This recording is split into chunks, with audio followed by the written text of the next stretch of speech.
Itanong mo kay Buko. Dr. Kichi, gamot ba sa COVID ang ivermectin o Linhua Qingwen? Okay. Linhua Qingwen. Dalawang klaseng gamot yan. Dalawa yan. Ivermectin, tsaka yung Linhua. Ngayon, medyo nababalita yung ivermectin, no? Uso siya ngayon. Maraming mga pag-uusap tungkol dyan. Sa ngayon po, yung ivermectin ay hindi pa po siya FDA approved for use sa COVID-19. Ibig sabihin, hindi pa po siya ginagamit panggamot sa mga pasyente na na-diagnose na may COVID-19 po. In fact, yung ivermectin na available po dito sa ating bansa ay pang hayop lang, no? So, yung po... Ganon? Oo. Hayop ka pala! So, kung meron mga may alaga ng aso or nag-aalaga ng ibang hayop, baka familiar kayo dyan kasi yan yung pinampupurga sa mga bulate. Yung heart guard na pinapakain sa aso, yan yun actually. Pampurga pala. Pampurga siya. Pangtanggal ko ng bulate. Yes, pero siguro kasi, alam nyo, nakakitaan siguro siya ng potential. Kaya sa ibang bansa, meron ng mga clinical trial na ginagawa at sinusubukan nila kung pwedeng gamitin yung ivermectin. Pero dito po sa atin, sa bansa natin, hindi pa. Yung Linhua naman, ito ay actually isang Chinese herbal medicine na ginagamit noon sa China panggamot sa flu. So doon nila yan initially ginamit. At nitong nagkaroon ng COVID-19 sa bansang China, ginamit nila at sinubukan nilang gamitin sa kanilang mga pasyente. Pero again, dito sa atin sa Pilipinas, hindi po yan kasali dun sa mga gamot na ibinibigay sa mga pasyente. So, hindi pa allowed, hindi pa gamot ng COVID, ang ivermectin at Linhua. Oo, hindi po siya rekomendado na gamitin as gamot dahil wala po siyang FDA approval para gamitin sa COVID-19. Maliwanag. Sa ating itanong mo kay Doc Kichi. Medical advice. From the good vibes. From the good vibes. White. From the good vibes. White. Pwede ba ang Sinovac sa mga bata at senior citizens? Okay. Sagutin muna natin yung sa mga bata, no? Yung sa mga bata, hindi pa po kasi gumagawa ng mga clinical trial sa bata. Kaya sa ngayon, hindi lang Sinovac, pero yung mga ibang bakuna po, hindi pa talaga na pwedeng ibigay sa mga bata. Pero sa ibang bansa, ang Pfizer, Moderna, tsaka AstraZeneca, nagsisimula na po silang mag-test sa mga bata. So baka sometime this year, sa taon na to, magkakaroon tayo ng balita tungkol sa pagbabakuna gamit yung tatlong yon, no, sa mga kabataan. So wala pa lang bakuna para kay... Oo, wala pa. Yes. So ang age group ngayon ay nasa 18 above lang talaga yung binabakunahan. Yun naman sa mga matatanda, no, initially, yung Sinovac, hindi muna in-approve para sa mga matatanda dito sa ating bansa, no, pero sa ibang bansa, actually, nagamit naman siya, no, sa elder age group. Ngayon, dahil medyo may kakulangan tayo sa bakuna para sa matatanda, yung AstraZeneca na originally, yun yung para sa mga matatanda, dahil nagkulang tayo, ngayon, sinasabi nila na pwede nang gamitin yung Sinovac para sa mga senior citizen. And totoo yun, dahil merong mga doktor na senior citizen na nabakunahan na din ng Sinovac. So far, wala naman pong na-report na any adverse event or effect sa mga nabakunahan. So, ngayon, I think, siguro iro-roll out na ng ating gobyerno na gamitin ng Sinovac para sa mga senior citizen. Okay, maliwanag. So, si Daddy pala may pag-asa ng Kasi alam nyo, gusto natin as much as possible, the sooner, no, sa lalong madaling panahon na mabakunahan yung mga tao, mas okay para matigil na itong problema natin sa COVID-19. Huwag na maging pihikan, no? Iba kasi kakanood ng news eh. Gusto ko ganito, gusto ko ganito. Correct. Kung may chance kayo, may opportunity kayo. Medical advice from Dr. Kichi. Ligtas ba gamitin ang AstraZeneca vaccine? Okay. So medyo controversial ngayon yung AstraZeneca kasi 'di ba may nare-report na nagkakaroon daw ng blood clots sa mga pasyente na nabakunahan na yung mga young age group. Tsaka suspended yata ngayon. Yes, no. So nag-release ang FDA recently ng memorandum saying na i-hold muna yung pagbabakuna ng SARS-CoV-2 sa mga medyo mas bata na may mga mas batang edad, no. Ang basihan nito ay dahil sa Europe meron silang nakakitaan ng mga ilang pasyente na nagkaroon ng blood clots. So, sa Pilipinas, wala pa? Wala, oo. Actually, very, very rare po, no, yung incidence ng blood clots. 1 in 1 million na mababakunahan Ano yung 0.00000 something? Yes. In fact, mayroong mga ibang gamot at ibang kondisyon na mas madalas pa kayong magkakaroon ng blood clot. Yung risk, no? Oo, kaysa sa mabakunahan kayo ng AstraZeneca, katulad ng pag-inom ng contraceptive pills. Mas mataas ang rate ng blood clot incidence doon. Pero binibigay naman natin sa mga pasyente, di ba? So, itong ginawa ng FDA ay isang paraan lang ng pag-iingat, no? Maaaring kaya sila nag-release ng report ay para antayin muna yung resulta ng mga pag-aaral na ginagawa ngayon. Siguro, malaunan kapag nagkaroon na ng report na nagsasabi na safe talaga ito gamitin, ay mariresume ulit ng paggamit ng So, AstraZeneca. ligtas naman pala. Yes. Ligtas naman pala. Napakaliit pala nung... Oo, very short, factor. small lang yung risk. Okay. Actually, ang dami nang nabakunahan ng Correct, AstraZeneca, di ba? And wala naman tayong nabalitaan dito sa ating bansa ng any person na nagkaroon ng any complication na nagkaroon ng blood clot. So, dahil nga bihira lang ito mangyari. Dr. Kichi, ang stroke patients at under medication ay pwede bang maturukan ng COVID-19 vaccine? Okay. Pwede naman po, no? Pero nangangailangan po na kumuha po kayo muna ng medical clearance sa inyong doktor. Ito ay para, number 1, sabihin kung ano yung eksaktong estado ng inyong kondisyon ngayon, no? Kung matagal na kayo na stroke at naka-recover naman na, mas malaki yung chance na wala pong magiging problema. Pero kahit na kung bagong stroke, dahil kayo ay at risk at nabigyan naman po kayo ng clearance ng inyong doktor, pwede pa rin pong mabakunahan. So, ang importante lang po may medical clearance, nandun po nakalista yung mga gamot ninyo para po pagka in-evaluate po kayo ng mga tao na magbabakuna sa inyo, mapapayuhan din po kayo ng tama. Yeah. Ano to? Itanong mo kay Doc Kichi, galing kay Tita Ma, Antonio Valino. Doktora Kichi, ako po ay 1 taon ng survivor ng nasopharyngeal cancer. Okay. 2018 to 2019 nang ako po ay magpagamot. Ang tanong ko po ay maaari po ba akong tumanggap ng vaccine sa kabila ng aking dating karamdaman? Okay. Yung po may mga cancer, kailangan nyo po ng medical clearance. Kasi po, yung iba sa inyo ay may mga iniinom pa na gamot na tinatawag natin na immune modulators, no? Ito yung nagko-control ng inyong immune system. At usually, yung iba po, baka under treatment pa, medyo mahina pa yung immune system. So, kailangan po masabi muna yung estado ng inyong kondisyon, kung stable or hindi, bago po kayo mabigyan ng clearance para makapagpabakuna. Yeah. Pero pwede naman po, lalo na kung naka-recover na kayo or yung tinatawag natin na on remission already after the diagnosis ng cancer. Ayan. Very good. Si Vina Gatmaytan, may tanong dyan. Oo, Doc. Teka, nagtatanong din siya, extended po ba ang ECQ? Bago tayo nagsimula, nakita ko sa news na nilift na ang ECQ at MECQ na hanggang April 30. So, by Monday, MECQ na. MECQ, which is mas maluwag kaysa sa ECQ. Oo. Okay. Hintayin din natin yung official announcement. Hintayin yung official announcement. Sige, may tanong din si Vina, no? Sabi niya, Doc, kahit po ba halos 50% lang ang efficacy ng Sinovac, paano po ma-assure na safe po ang vaccine? Alam niyo po, yung mga bakuna, iba-iba po sila ng efficacy.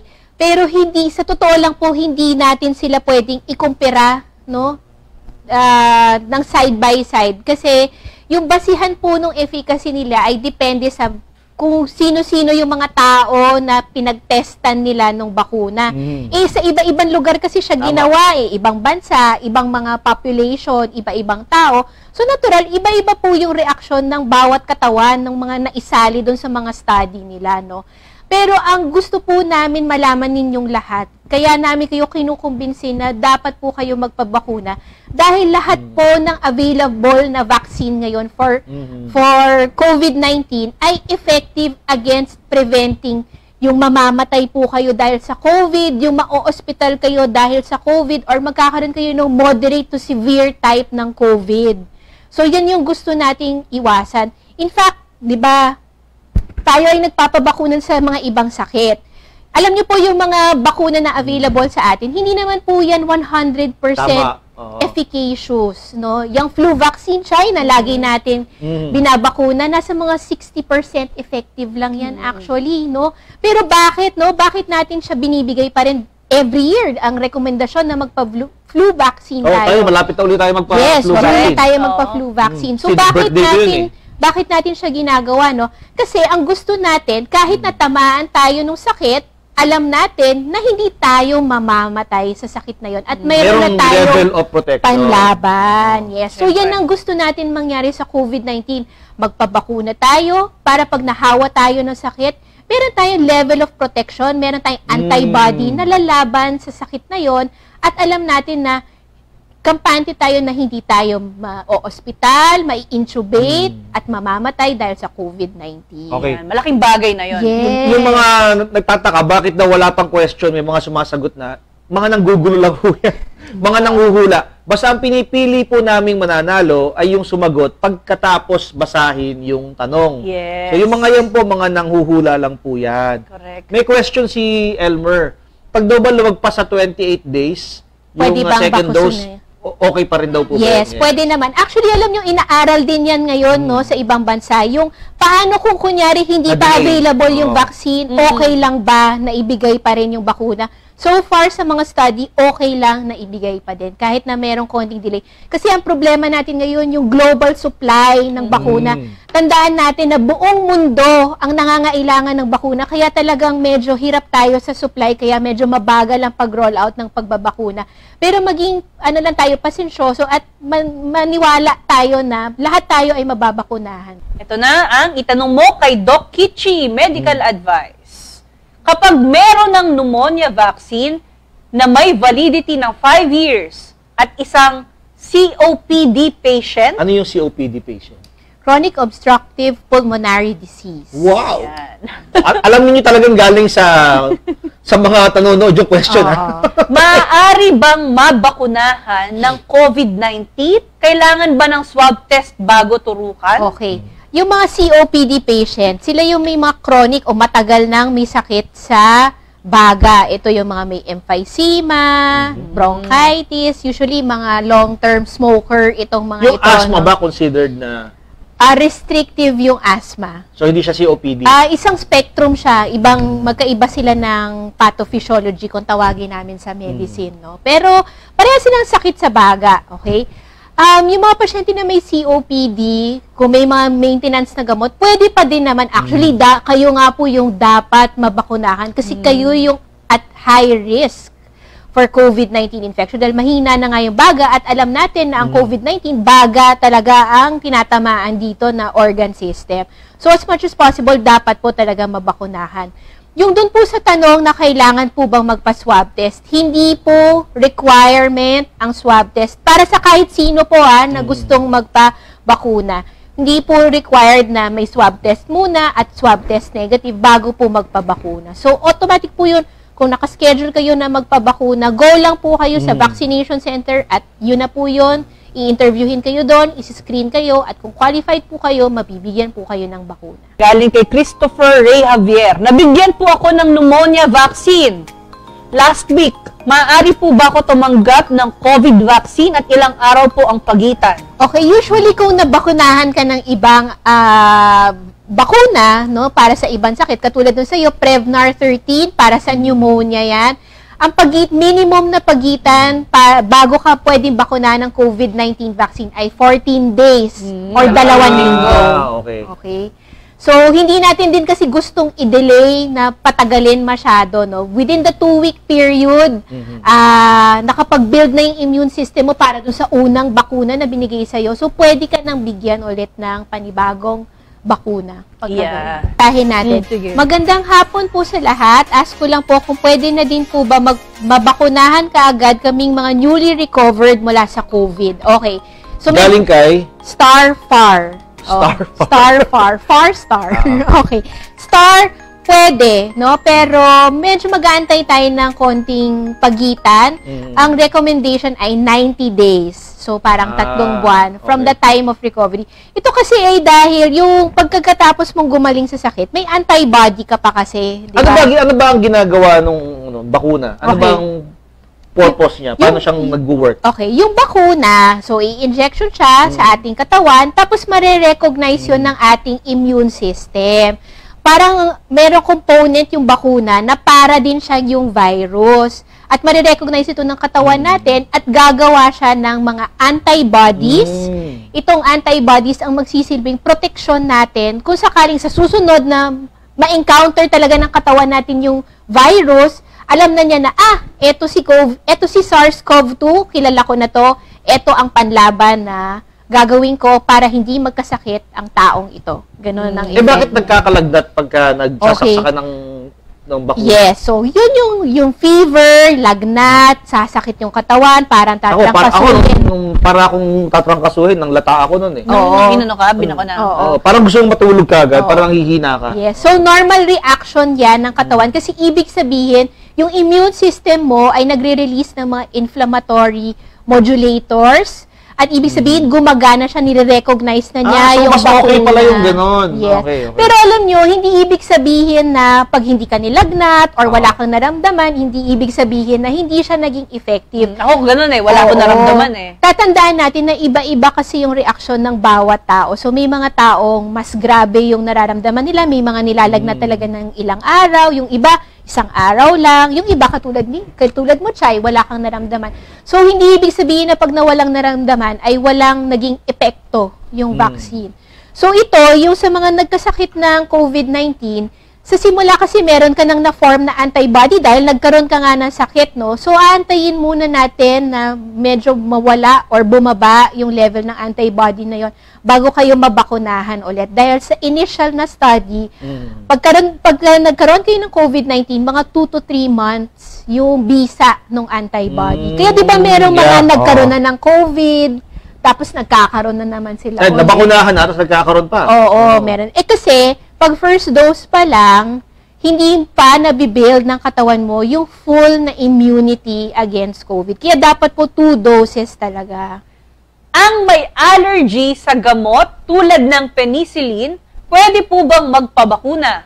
Yes, pwede pong magpabakuna. Sa ngayon po, ang sinasabi na contraindication or yung talagang hindi pwedeng mabakunahan ay yung merong mga naging reaksyon dun sa bakuna mismo. Siyempre, kung first time mo pala magpapabakuna, hindi mo naman yan alam, di ba? Or kung meron ka na talagang known allergy dun sa component o yung mga laman ng bakuna talaga. Kasi may mga chemicals and compounds na kasama dyan. Pero kung mga ibang klase po ng allergy, katulad ng allergy sa penicillin, allergy sa gamot, yung mga may allergy sa pagkain, sa dust, no, yung sa hangin, yung mga ganyan na usual na allergy sa manok, hipon, mga malalansa, pwede po kayong mabakunahan. So, wag po kayong matakot na magpabakuna.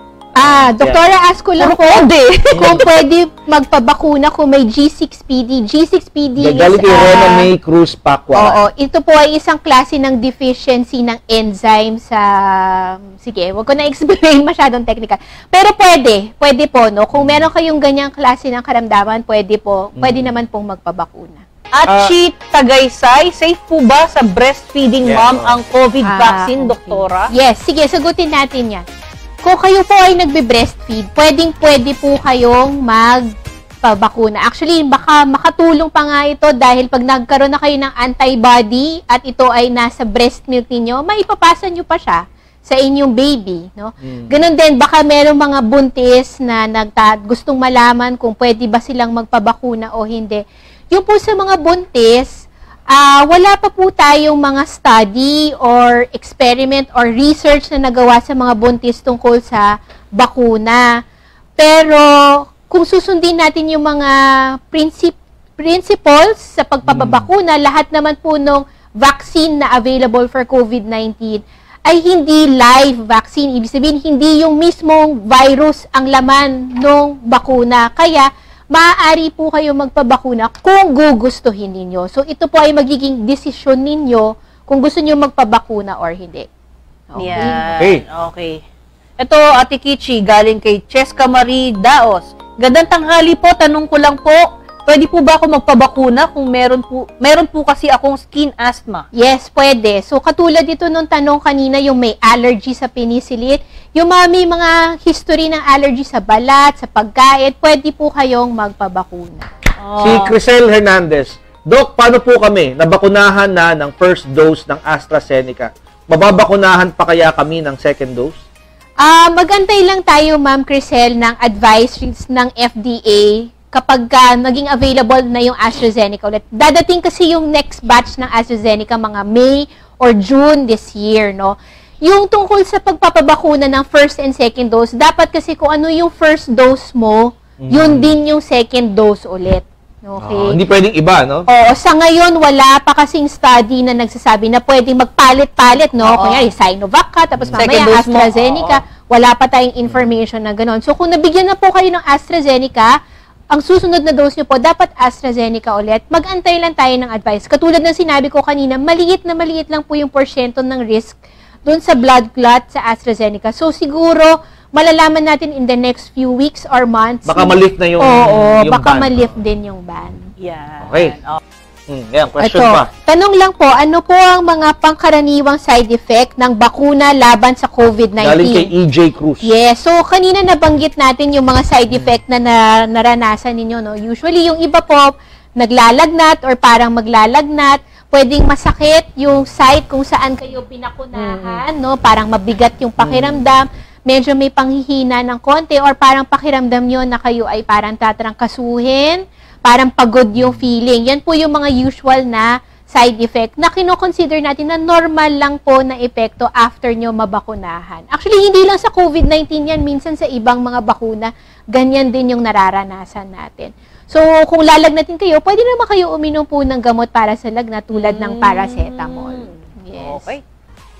Ano ang bakunang mas matagal na makapagbibigay ng immunity o proteksyon laban sa COVID-19? May ganun ba? Pwede ka bang mamili? Oo, meron bang ganun? Okay, sa ngayon po, hindi pa natin alam kung gaano katagal yung bisa ng mga bakuna. Tandaan po natin na kailan lang naman nagsimulang magbakuna, no? Last year lang. Late last year, mga around late November or early December, nagsimulang magbakuna sa ibang bansa. At dito sa atin, ngayong taon lang nagsimula. So, yung datos tungkol sa kung gaano katagal, magtatagal yung immunity galing sa isang bakuna, malalaman pa lang natin yun ngayon, no? Over the next few months. So, siguro, sa taon na ito, magkakaroon tayo ng information tungkol dyan. Ang sabi nila yung sa Pfizer and Moderna, 6 months daw ang effectivity. Pero obserbahan pa po yan. So mag-abang lang tayo ng balita tungkol sa kung gaano katagal yung magiging bisa nung mga Parang yung bakuna. pneumococcal natin tsaka flu virus. Yung Flu vaccine every year. Every year, yes.